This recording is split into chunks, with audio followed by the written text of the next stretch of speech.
When someone despises you, they don't always raise their voice. Sometimes they simply sharpen their silence. You won't always hear hate screaming. Sometimes it whispers through betrayal, glances through jealousy, or hides behind a forced smile. And if you're not careful, you'll mistake their hate for humor, their envy for encouragement, and their sabotage for support. When someone hates you deeply, they rarely come out and say it. Hate wears 1,000 faces, but one of its most cunning expressions is how they react when you rise. The person who can't celebrate your success isn't neutral. They're dangerous. They're not just indifferent, they're irritated by your elevation, and they'll go out of their way to shrink your triumphs and inflate your trials because the very sight of your progress makes them feel smaller. Not because you did anything wrong, but because your growth reminds them of the work they refuse to do. It starts with little things, like the way they brush off your good news. You tell them you landed the job, finished the degree, started the business, and their response is lukewarm at best. "Oh, that's nice," they say with the energy of someone talking about the weather. Maybe they toss in a quick, "Let's see how long that lasts," disguised as a joke. They're not proud of you. They're pressed, because deep down they believe your glow threatens their illusion of superiority. And when someone hates you, your success doesn't inspire them. It agitates the hell out of them, so they belittle your breakthroughs. They call your blessings luck. They act as if you just stumbled into good fortune by accident. They never acknowledge the nights you cried, the grind they never saw, or the sacrifices you made in silence. They talk about the fruit but ignore the root. And when you keep rising, they get quiet. Not because they're proud, but because they're plotting. They can't clap because they're too busy comparing. And comparison turns admiration into resentment real quick when someone has hate lodged in their heart. But it's not just about silence, it's about what they do when you slip. Oh, that's when they come alive. That's when their eyes light up. That's when their voice gets loud and their energy surges. When you hit a rough patch, make a misstep, or fall short of a goal, they seize the moment. They exaggerate it, they replay it. They use it as evidence to justify their jealousy. "See, I knew they weren't all that," they whisper to others, or worse, to you. They magnify your flaws and mistakes like they're looking through a microscope. They want every stumble to define you because they need something to diminish your shine. And it's never about one mistake. They build a narrative around your imperfections. They'll remind you of your past, bring up old wounds, or say things like, "You've always been like that," as if people don't change, as if growth isn't possible. Why? Because your elevation challenges their excuses. If you can evolve, it exposes the fact that they've chosen to remain stuck. Haters hate mirrors, and successful people reflect the potential they're too afraid to activate. This kind of energy is manipulative too. They'll pretend they're offering constructive criticism when really they're just sowing doubt. They'll say, "I'm just being real with you," but it's not real. It's rooted in resentment. Constructive feedback helps you grow. Their so-called advice is designed to make you shrink, to question yourself, to play small so you don't outshine them. It's not concern, it's control. And when you don't give them the reaction they want, when you keep pushing forward, they get colder, crueler, and more calculated in their attempts to destabilize you. And don't think for a second that they're unaware. Oh, they know exactly what they're doing. This is targeted, strategic. It's hate disguised as honesty. They know your potential. That's what scares them most. They see the greatness in you before you even see it in yourself, and their mission is to keep you from realizing it. Because the moment you recognize your power, you become immune to their tactics. You stop seeking their approval. You stop bending for their comfort. You stop allowing them to dim your light for the sake of their shadows. When someone constantly downplays your progress and amplifies your pain, that's not love. That's sabotage. That's spiritual warfare in subtle form.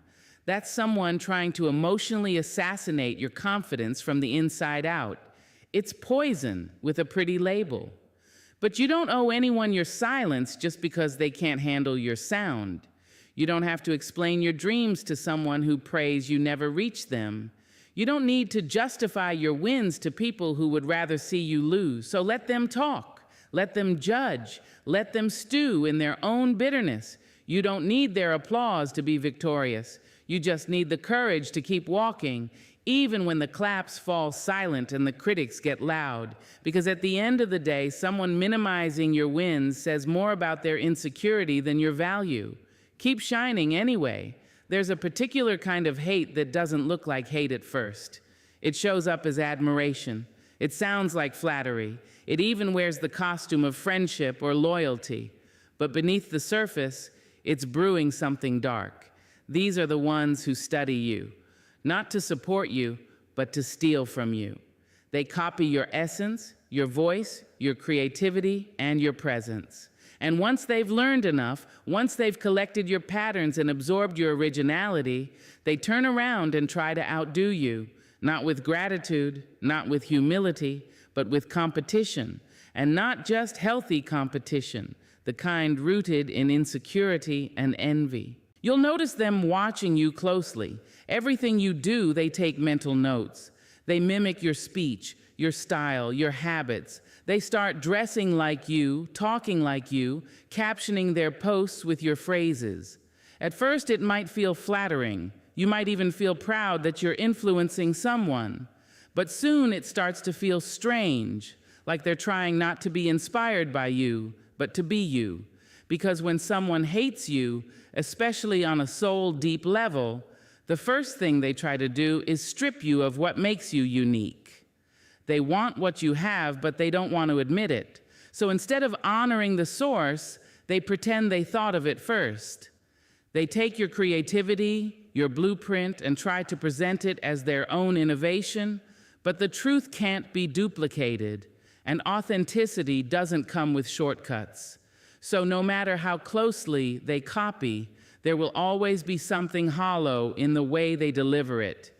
Because your gift was rooted in your story, your scars, your soul, and that can't be forged. And once they've taken enough, once they feel like they've mirrored your energy, they begin to challenge you. Quietly at first, subtly. You'll see it in their tone, their posture, their energy. Suddenly, they're not just showing up like you, they're trying to beat you at your own game. They want the credit. They want the spotlight. They want your audience, your attention, your platform. Not because they believe in the mission, but because they're jealous of the impact. And it eats at them that people listen to you, love you, trust you, when deep down they think they deserve it more. But you see, the dangerous part isn't just the copying, it's the competition they create without your consent.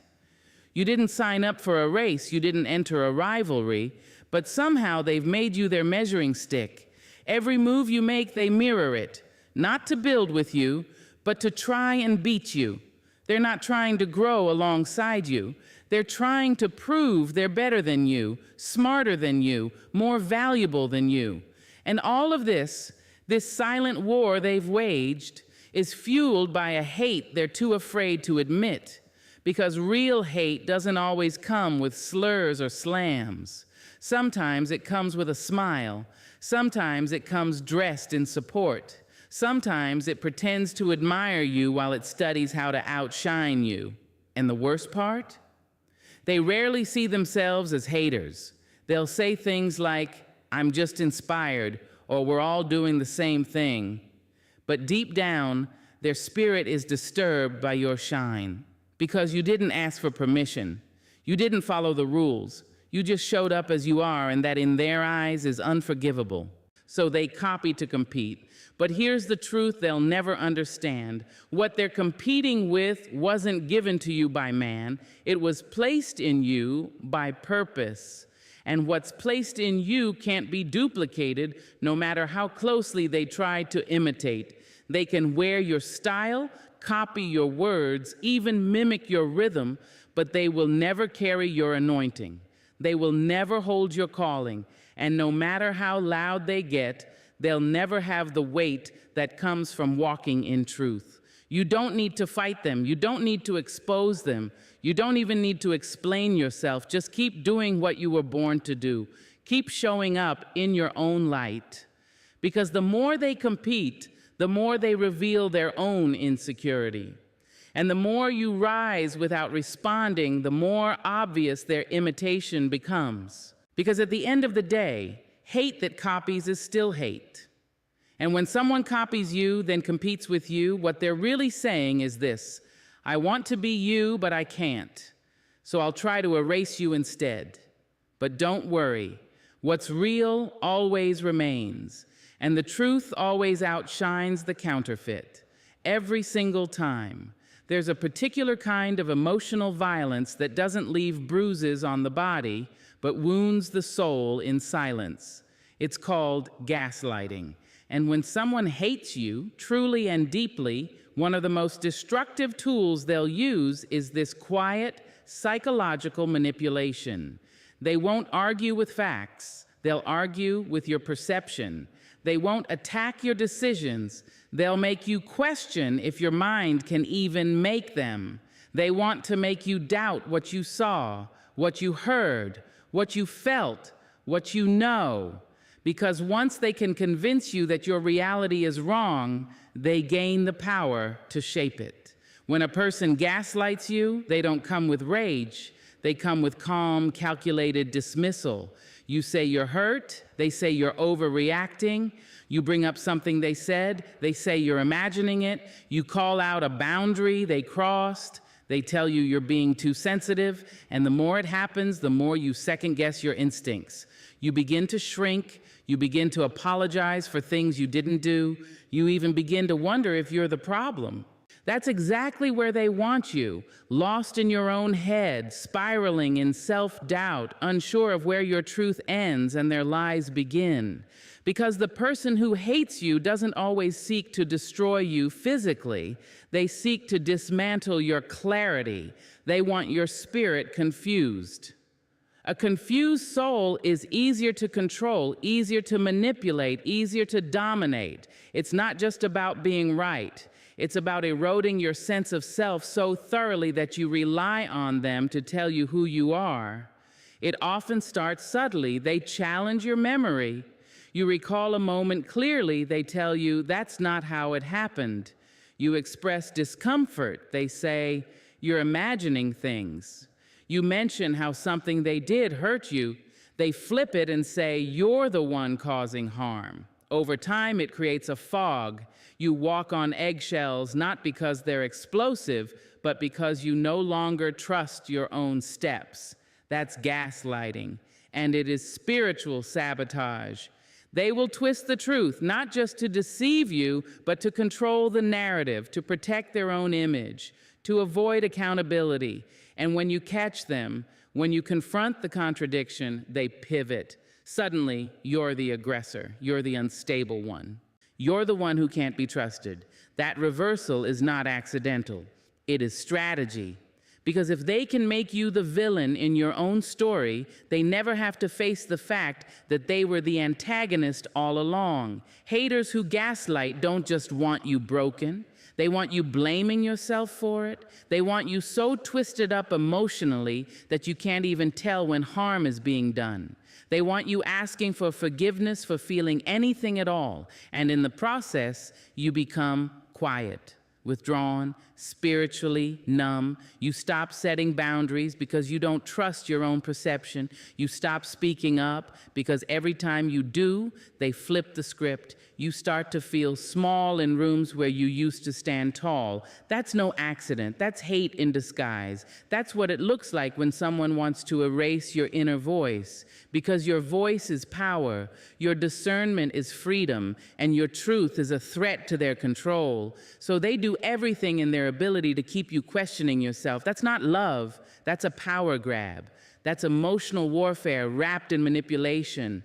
But the moment you start trusting yourself again, the moment you start saying, no, I remember what I felt, or that did happen, or my emotions are valid, You begin to break the spell, and that's when they panic. Because gaslighters lose control the minute you reclaim your clarity.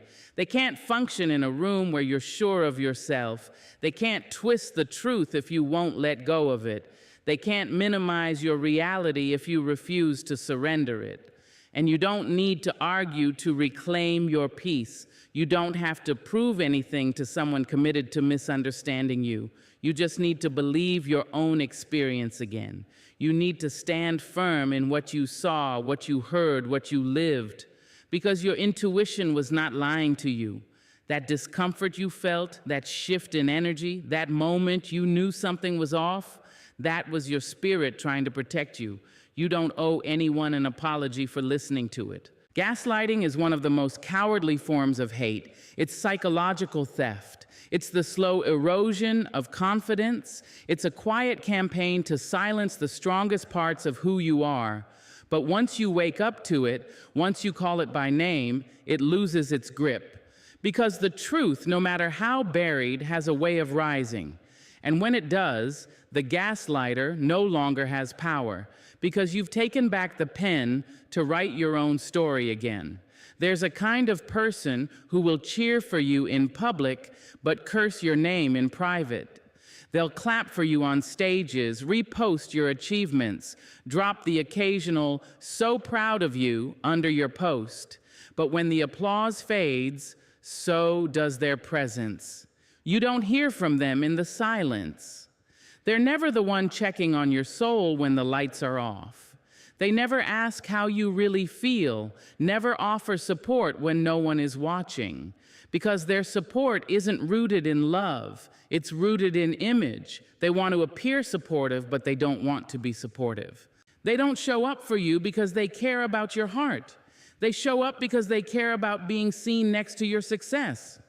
As long as it benefits them, as long as it keeps them close to your spotlight, they'll keep pretending. But it's not genuine. It's performance. It's politics. It's shallow encouragement that evaporates the moment your struggle stops trending.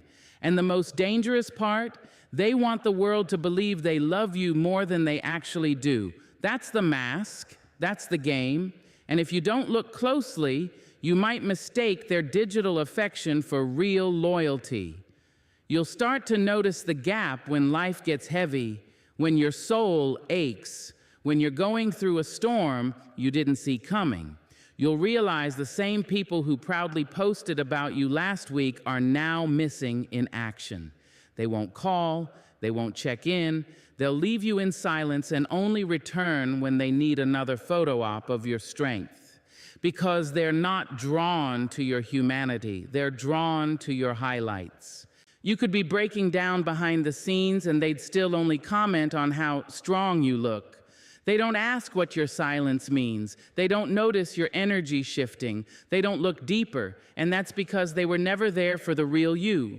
They were only ever present for the public version of you, the curated one, the praised one, the celebrated one.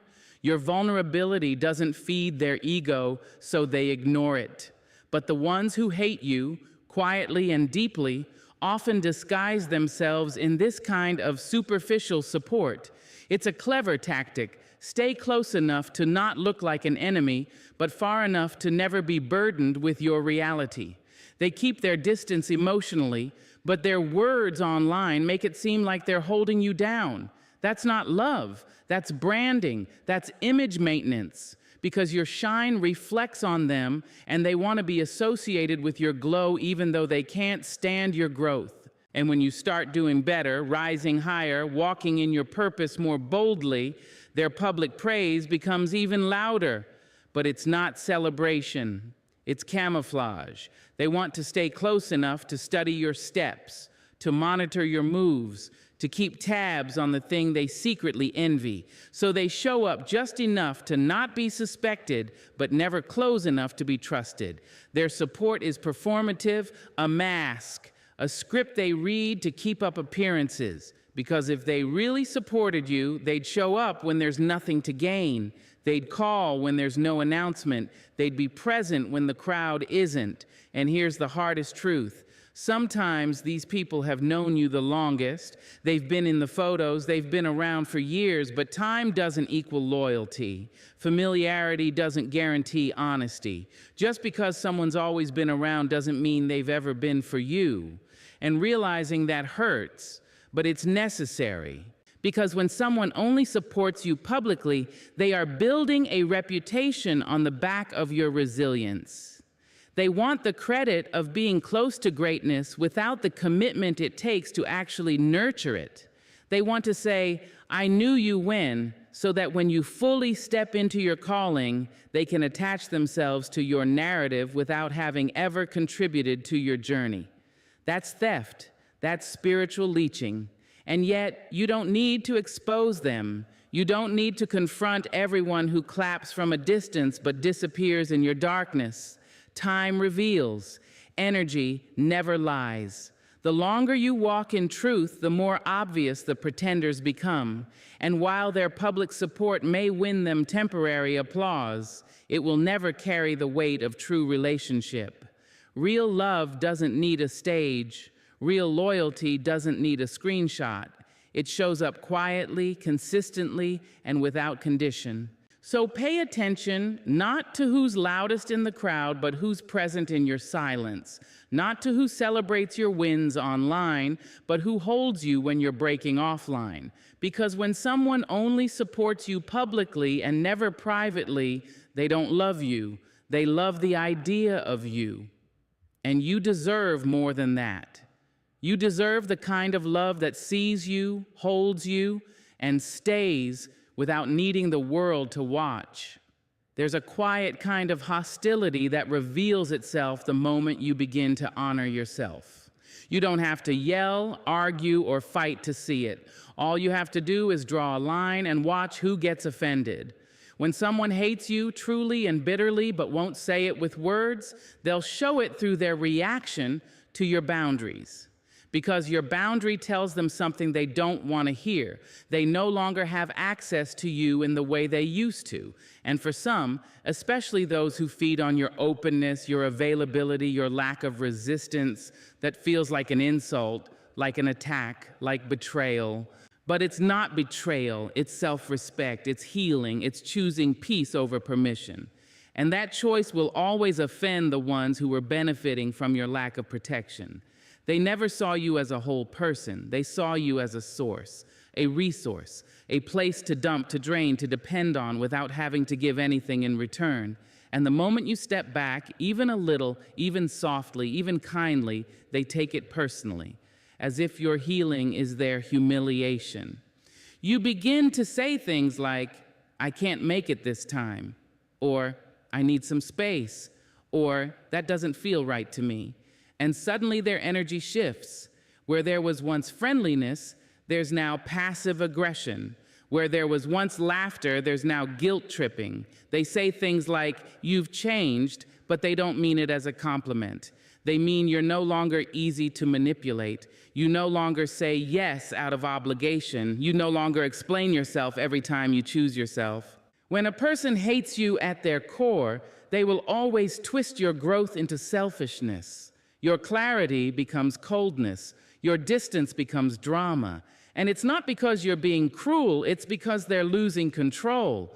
They were comfortable when you had no boundaries, when you bent, folded, and reshaped yourself to meet their needs, when you stayed silent to keep the peace, when you overgave to avoid confrontation. That version of you made them feel powerful. And now that you're choosing to set limits, they feel powerless. And that breeds resentment. They might not say it out loud, but it comes out in other ways, in the subtle jabs, the backhanded compliments, the conversations they start with others about how different you've become.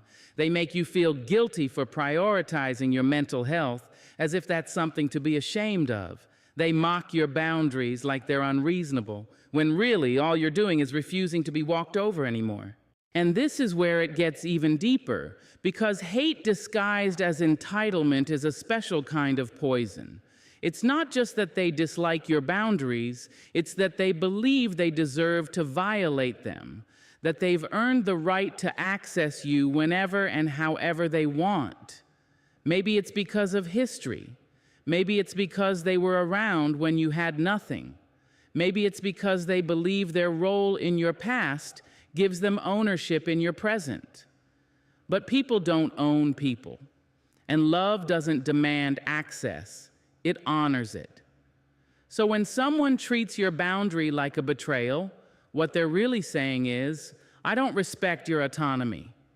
They want the version of you that didn't say no, that kept giving, that kept tolerating, that didn't protect your energy, your time, your truth, and they'll do everything they can to guilt you back into that version.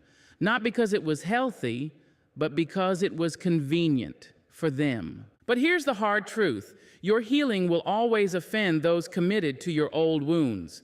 And setting boundaries is one of the most revolutionary forms of healing there is.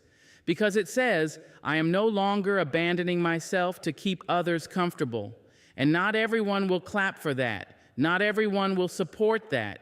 Some will hate it, and some will hate you for having the strength to do it. They'll say you're being distant, when really you're just protecting your peace. They'll say you're being rude, when really you're being clear. They'll say you've become too much, when really they're just used to you being less than who you really are. But don't let their offense become your regret. Don't let their disappointment pull you back into patterns that broke your spirit. Because people who love you will adjust to your boundaries. They may not understand them at first, but they'll respect them. It's only those who were benefiting from your exhaustion, your silence, your softness, that will react with offense.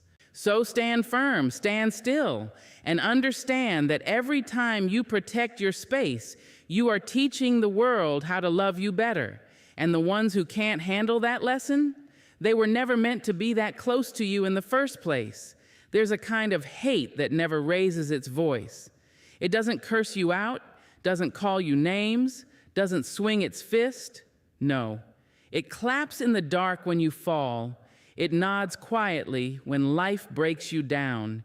It celebrates your struggles in secret while pretending to sympathize in public. This is the kind of hate that wears a smile in your presence, but grins wider in your absence when the news of your pain reaches them. They act like they're praying for you, but the only prayer they've got is that you never get back up again. They say, I'm here if you need anything, but what they really mean is, I'm glad it's not going well for you. You can feel it, that energy. It's not just absence when you're hurting, it's the quiet satisfaction they try so hard to hide. They're the first to check in when something goes wrong, but never to uplift you when things go right. And if you look close enough, if you pay attention to the tone, the timing, the hesitations in their voice, you'll hear it, the undertone of pleasure in your pain. It's faint, but it's there. They might say the right words, but the spirit behind them doesn't match. They show up with concern, but it's performative. It's curiosity dressed as compassion. They're not checking in to help. They're checking in to confirm, to gather information, to see how far you've fallen. Because deep down, your struggle comforts them. It makes them feel better about where they are. Your hardship becomes their twisted reassurance that maybe the world is fair after all, because if someone like you can fall, then they don't feel so bad about still being stuck. They feed off of your low moments because it soothes the bitterness they carry about your high ones. And here's the thing, many of these people once smiled the biggest when you were winning. They stood beside you when you shined, or so it seemed. But not out of love, out of proximity, because your success was like warmth in winter, and they wanted to be near the fire. But once the fire faded, so did their support. Or worse, once the fire threatened to outshine them, they quietly began hoping it would go out. Not because you did anything wrong, but because your light reminded them of how dim their own lives had become. So when the struggle comes, and it always does at some point, they don't see it as a season. They see it as a sentence, a confirmation that you weren't who they feared you were becoming, that you're not untouchable after all, that maybe, just maybe, you'll finally need them in ways you didn't before. Because a lot of people can only feel big when you feel small. And there's nothing more dangerous than someone who needs your suffering to feel significant. They might even disguise their joy as advice. Say things like, "I knew something wasn't right," or "you were doing too much anyway," or "sometimes life has a way of humbling us." But pay close attention. That's not wisdom. They're not trying to help you rise. That's veiled satisfaction. That's the language of someone who always wanted to see you slowed down because your speed scared them. Your progress was a threat to their stagnation, so they dress up their relief in the language of life lessons. And this type of hate, it's hard to catch because it doesn't shout, it whispers, it moves through the cracks of your most vulnerable moments and tries to convince you it's a friend. It doesn't look like war, it looks like concern. It doesn't wear a mask of anger, it wears the mask of empathy.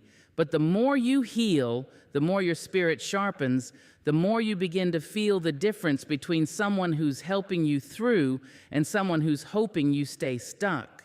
You'll notice they're never around to witness your rising, only your falling. When you rebuild, when you reclaim, when you recover, they go silent again. They disappear. Their concern fades as fast as their interest in you the moment you're no longer struggling.